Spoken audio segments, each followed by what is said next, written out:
Hey guys, আসসালামু আলাইকুম। আজকে আমার আম্মু রান্না করবে চিংড়ি মাছ ভুনা। প্রথমেই ফ্রাই প্যানে পরিমাণ মতো তেল দিয়ে দিব, তারপর ওই তেলে চিংড়ি মাছগুলো ছেড়ে দিব। চিংড়ি মাছগুলো ওপিট হওয়ার পর একটু উল্টিয়ে দিব, তারপর মাছগুলোকে লাল করে ভেজে একটা বাটিতে উঠিয়ে নিব। ওই একই তেলে 3 কাপ পেঁয়াজ দিয়ে দিব। পেঁয়াজগুলোকে হালকা করে নাড়িয়ে দিব। পেঁয়াজগুলো হালকা ব্রাউন কালার হওয়ার পর 2 কাপ টমেটো দিয়ে দিব। তারপর ঢাকা দিয়ে 5 মিনিট রান্না করার পর নাড়িয়ে দিব। ঢাকা উঠিয়ে 2 চা চামচ আদা রসুন বাটা দিয়ে দিব।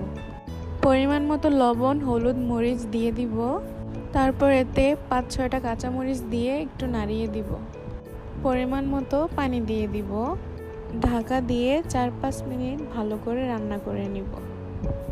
তারপর ভেজে রাখা চিংড়ি মাছগুলো কষানো মশলা দিয়ে ভালো করে নাড়িয়ে চাড়িয়ে দিব। ঢাকা দিয়ে 5-10 মিনিট ভালো করে কষানোর পর ঢাকা উঠিয়ে এখানে পরিমাণ মতো ধনিয়া পাতা দিয়ে দিব। এই তো হয়ে গেল আমাদের মজাদার চিংড়ি মাছ কষা।